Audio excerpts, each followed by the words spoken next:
Hello, Dazzle. Thanks for coming and hanging out with me today. I'm glad you are here.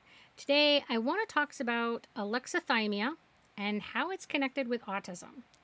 This connection is important because it has led to many of the misunderstandings regarding those with autism. Many symptoms that are actually symptoms of alexithymia have become associated with autism, even though the research shows that this correlation does not exist. So, how did this happen? Well, let's get into it. Let's start with what alexithymia is, since that's going to be important. First, it's important to understand what alexithymia is not a disorder, but rather a symptom that can be present in a vast, divergent group of people. Some have various mental disorders, but it can also be present in people who don't have any mental disorder at all. It can be present in neurological conditions or cases of traumatic brain injury. What this means is that alexithymia is far from being exclusive to those that have a diagnosis of autism. The research suggests that there's a stronger connection with trauma than with autism. Alexithymia is a disruption in emotional awareness. There are three categories that a person with alexithymia can have deficits in. Number one, difficulty identifying feelings. Number two, difficulty describing feelings. And three, impaired introspection or having externally oriented thinking. Someone with alexithymia can have difficulties in just one or in multiple areas with their emotional awareness. The symptoms that they experience can have different degrees of severity. Having alexithymia can impair a person's ability to have healthy relationship with others since they struggle with emotional connection. When you can't identify or describe your own feelings, it is also difficult to identify the feelings of others. People with alexithymia have a difficult time reading the facial expressions and body language of other people. There's even research that shows that those with alexithymia have more difficulty identifying emotions in other people while they're making direct eye contact, which makes it more likely that people with alexithymia are going to look at other parts of a person's face in order to interpret their emotions. Research suggests that about half of the people with autism also have alexithymia. Out of the general population, it's only about 5% of people. And this means that alexithymia occurs much more often in those that have autism than in the general population, by far.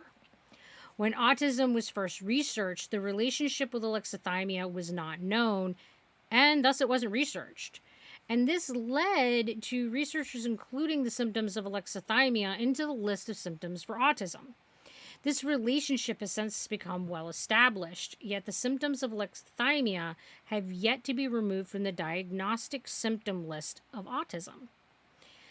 There are symptoms of alexithymia that are not included in the diagnostic criteria that are also strongly associated with autism, so much so that they are symptoms that are frequently discussed as being part of autism, even within the autistic community. An example of this is having face blindness. If one looks autism up in the DSM-5, they'll see that the diagnostic criteria still includes emotional reciprocity, back and forth, reduced sharing of emotions, reduced affect, abnormalities in eye contact, deficits in understanding nonverbal communication, and deficits in developing, maintaining, and understanding relationship. These symptoms are all things that are known symptoms of alexithymia, which can make it difficult to say how much of these symptoms are presenting in this portion of the population because autism and alexithymia overlap so frequently. More research has begun to try to evaluate if these symptoms are part of autism or if they are in fact due to the high prevalence of alexithymia within those people that have autism. What this research is revealing is that many of the symptoms that were once considered part of autism are in fact solely the cause of the high prevalence of alexithymia in the autistic population. This research demonstrates that those with autism have the same range of emotional competence as those in the general population. This means that autism itself doesn't impact a person's emotional functionality. Since there's a stronger correlation to PTSD than to autism, I suggest that the reason that alexithymia presents so frequently in autistic individuals is because of the high prevalence of trauma in an autistic person's life. Having the diagnosis of autism makes it more likely that you are also going to be diagnosed with post traumatic stress.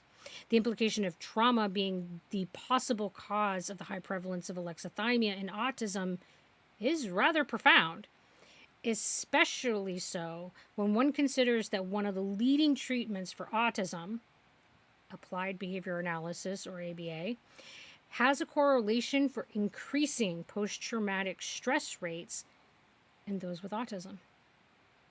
So, if you're interested in how alexithymia is measured, you can look at the Toronto Alexithymia Scale. I myself score a 72, which is considered high and is a result that indicates a person has alexithymia. You can also try the online alexithymia questionnaire. I myself scored 126, which is considered high, and is a result that indicates a person has alexithymia. I like that the online alexithymia questionnaire breaks down your results into the different symptom areas. So you can take these tests yourself and see how you score for alexithymia. Well, that's about it for my rambling today. Thanks for coming and spending some time with me. If you like the video, click the like button. It really does help. And until we can hang out again, you guys be sure to take care of yourselves. Bye.